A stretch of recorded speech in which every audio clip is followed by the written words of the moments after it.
Hey there, folks, and welcome to The Score, where I discuss the hard-hitting topics of the internet. Today's topics include Twitch plays Dark Souls, the current state of the PlayStation Vita, and my views about the changing landscape of modern gaming. So, now that I've hit my mark, let's stop padding for time. It's time to settle the score. Cue the intro.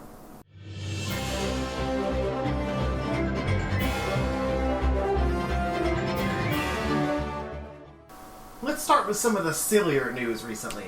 On Monday, popular social networking site Facebook went down for the second time in a week, and people took to other popular social networking site Twitter to complain about it. To be fair, there were some pretty good jokes using the Facebook down hashtag, such as this one from Internet Palace about the good old days, and this delightful piece from @MurrayB. The Pokémon Company announced a new line of Pokémon merchandise coming to Japanese Pokémon centers, which, yes, apparently are a thing, that is entirely focused on butts. The line is called Hip Hop Parade and features butt keychains, butt mugs, butt magnets, butt plushies, and oh, so much more. Although the real butt of this joke is Japan, because of course they'll sell like crazy. I gotta admit, the mugs are actually pretty sweet. I would totally buy a Pikachu butt mug. In science news, satellite feeds have apparently discovered moving water on Mars, even though the robot they sent to the surface was apparently too busy singing itself happy birthday to find it. While I jest, this is legitimately amazing news for the future of space travel, in case we ever need to evacuate the Earth because of, I don't know, blowing through the natural resources and burning the ozone layer to the point of catastrophic weather changes, killing off much of the plant and animal life the world needs to sustain itself.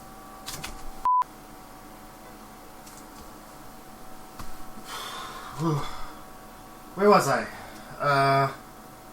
Let's see. The teleprompter is telling me that Vin Diesel has confirmed a final Fast and the Furious trilogy?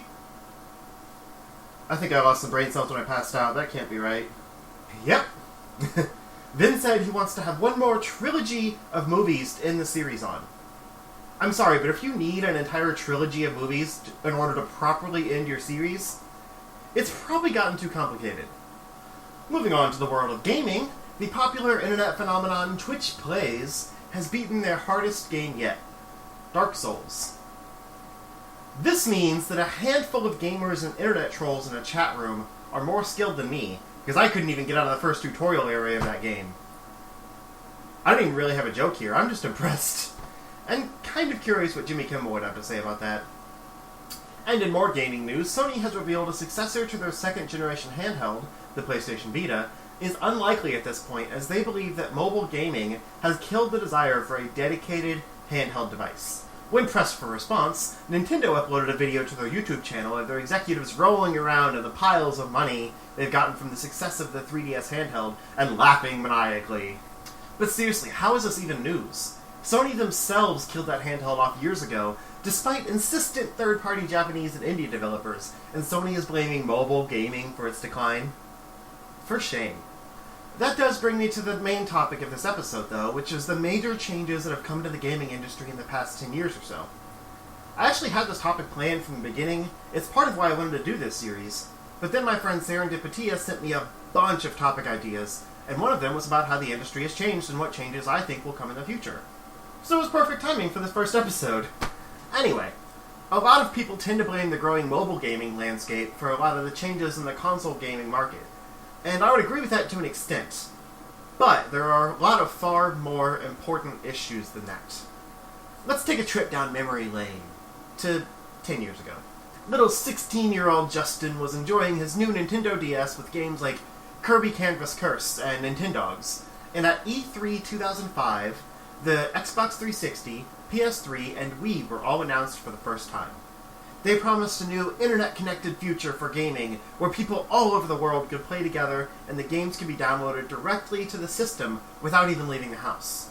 The Xbox Live service had limited capability on the original Xbox at that point. The DS had local wireless play and very limited online multiplayer. And the Dreamcast had dabbled in online play previously with games like Quake 3 Arena and Phantasy Star Online. But this new generation of game systems was set to take full advantage of our newly internet-connected world. Remember, this was the year YouTube was created and Twitch wasn't even a thought yet. The idea of being able to patch a game after release was mostly unheard of outside of PC, and couch multiplayer was still all the rage. Now, jump ahead to the present, and many smaller games aren't even given a physical release.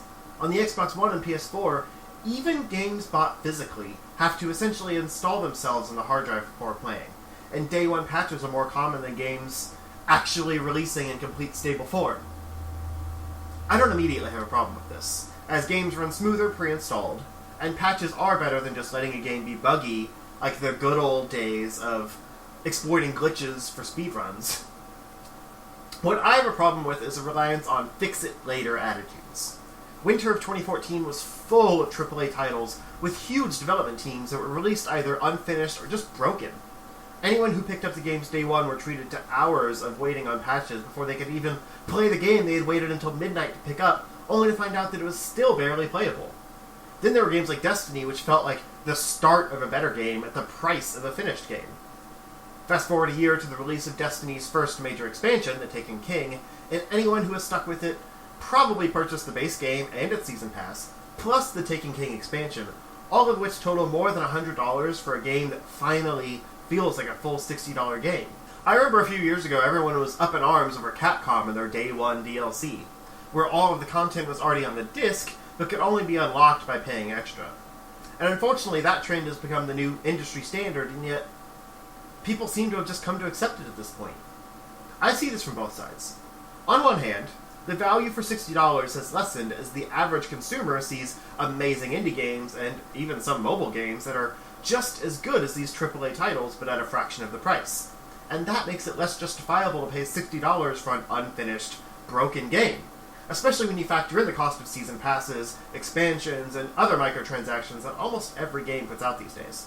On the other hand, games are much more expensive to produce these days, and often between the size of the dev team and the production and marketing costs of most games, the average AAA title doesn't even make any money at the $60 price point unless it's a guaranteed hit like most yearly produced sequels, such as Assassin's Creed, Call of Duty, and all the different sports games that litter GameStop's pre-owned shelves.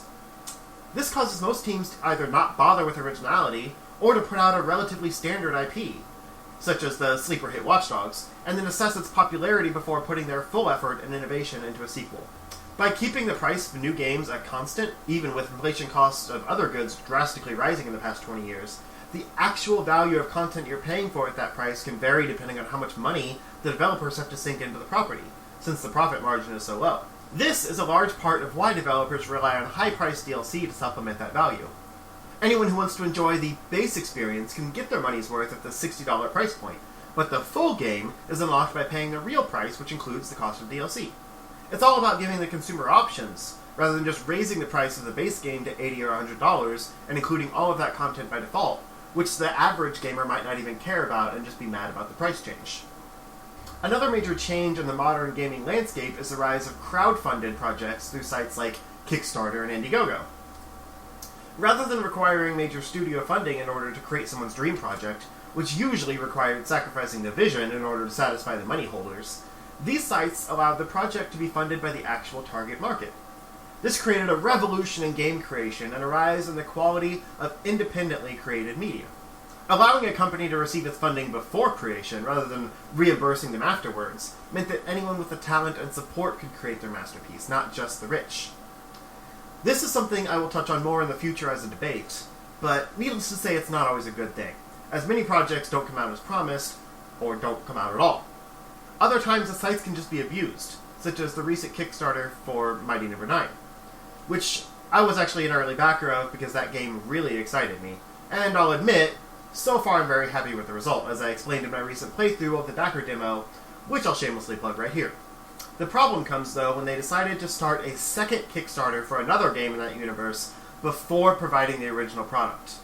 It betrays fan trust a bit to take advantage of the hype of what's coming in order to try and fund another product related to it. Especially when, after the first Kickstarter was funded, they announced Mighty No. 9 would be delayed. The timing is a little bit suspicious, don't you think? Anyway, this all leads to a major problem with modern gaming due to the rise of constant coverage on the internet. False promises. A game is often hyped in early form, and then the finished product is nothing like the final product. The perfect example is Watch Dogs, which I mentioned earlier. The first trailers for that showed a bustling, dynamic world where you could hack and control pretty much everything. The final game was a futuristic GTA clone with some simple hacking puzzles and some decently fun gameplay elements. I think much of this is due to the constant media coverage online, where any bit of information is analyzed constantly by the 24-hour news cycle, so normal changes made to a game through development are criticized even though it's natural for games to change throughout development. But there are blatant downgrades to a lot of games after pre-order hype or after funding is received in the case of crowdsourced projects. It seems too many developers figure once they have their money, they can break promises and release lackluster products. There are countless examples of disappointing final products in recent years, but I've ranted about this stuff enough.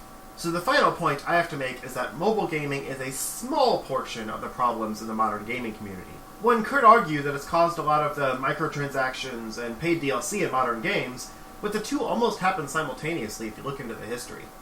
And to go back to Sony's statements about the Vita, mobile gaming has had a minor effect on handheld sales, but Nintendo has subverted the downward trend as the 3DS is stronger than ever. And many retro handhelds have been popping up as an alternative to phone emulators, as nothing can really replace physical buttons for a true gaming experience. So I think people blame mobile gaming too much for the decline of the modern gaming landscape.